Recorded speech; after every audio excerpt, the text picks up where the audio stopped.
Assalamualaikum and a very good day.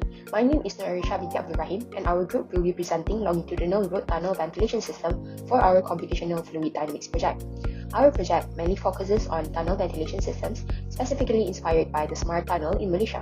This tunnel is not only a traffic solution, but also a flood mitigation system. However, due to its enclosed space, air quality can become a major issue. Without proper ventilation, harmful gases like carbon monoxide and nitrogen oxides can build up, leading health risks for drivers and maintenance workers.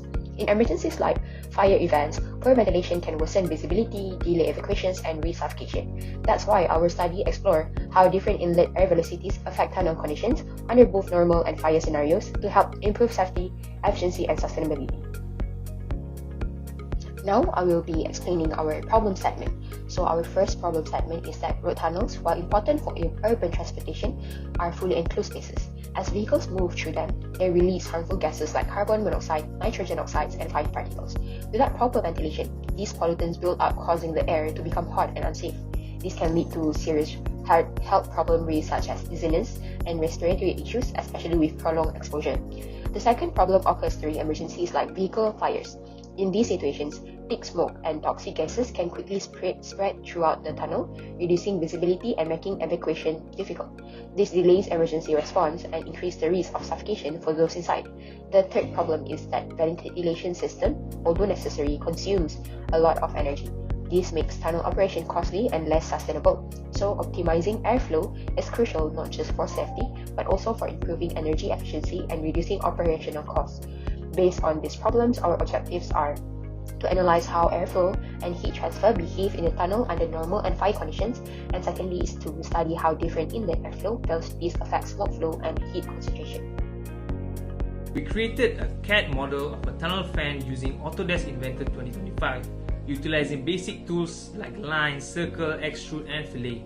The model was saved as a step file and imported into ANSYS Fluent for CFD simulation. After drawing the tunnel surface, we prepared the geometry for meshing, paying close attention to critical areas like the tunnel walls and fan outlet.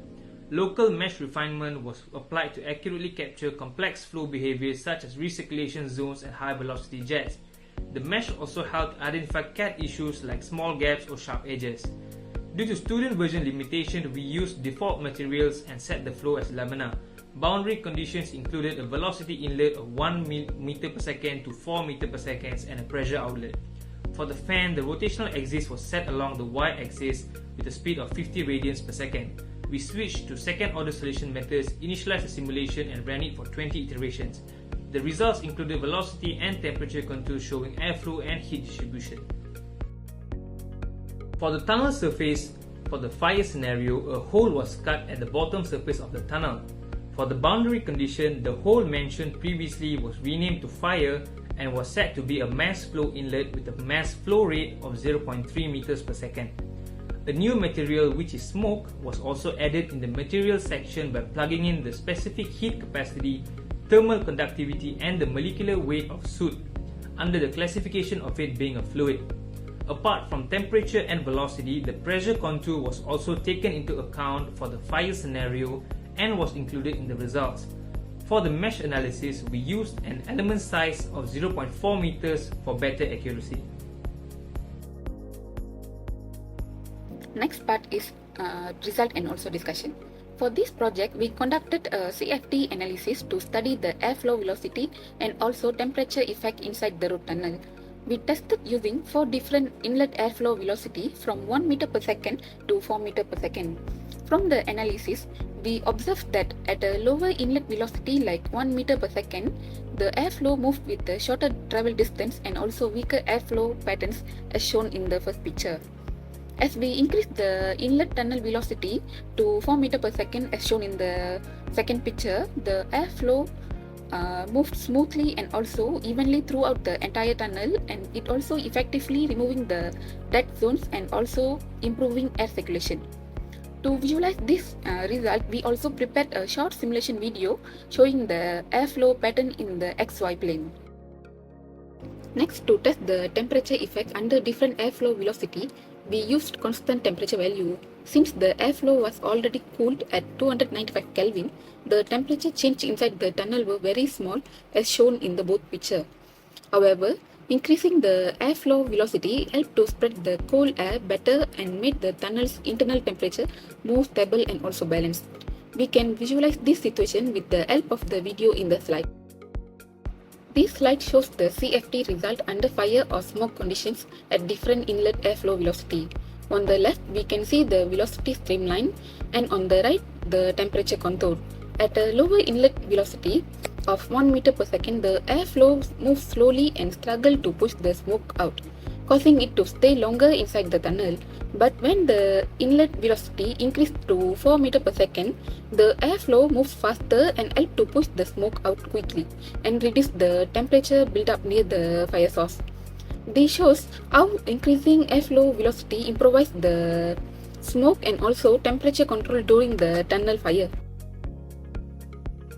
The following slide shows the result of pressure distribution during fire or smoke condition at different inlet airflow velocity. At lower airflow, like 1 meter per second, the maximum pressure recorded was 3 Pascal. When the inlet airflow increased, the pressure dropped slightly until 2.8 Pascal. The simulation on the right shows how the pressure built up near the fire source and gradually decreased towards the outlet as air pushed the smoke away. This confirms that higher airflow velocity can help to reduce pressure build-up and improve smoke control during the tunnel fires. Now, let's look at some of the key sources of errors we encountered during this project. First, there were limitations due to the student version of the software. For example, we could not select a more suitable material for the tunnel surface. Additionally, the software produced poor machine quality, which may have affected the accuracy of the simulation results. Second, human error also played a role. This included mistakes in sketching the tunnel geometry as well as errors during the setup phase, like assigning boundary conditions, defining mesh quality, or choosing the correct solver settings. So, in conclusion, tunnel ventilation plays a vital role in ensuring both air quality and safety. It helps to keep the tunnel environment clean by removing the smoke and toxic gases, especially during fire events. Most importantly, effective ventilation supports safe evacuation for tunnel users and provides better access for emergency responders.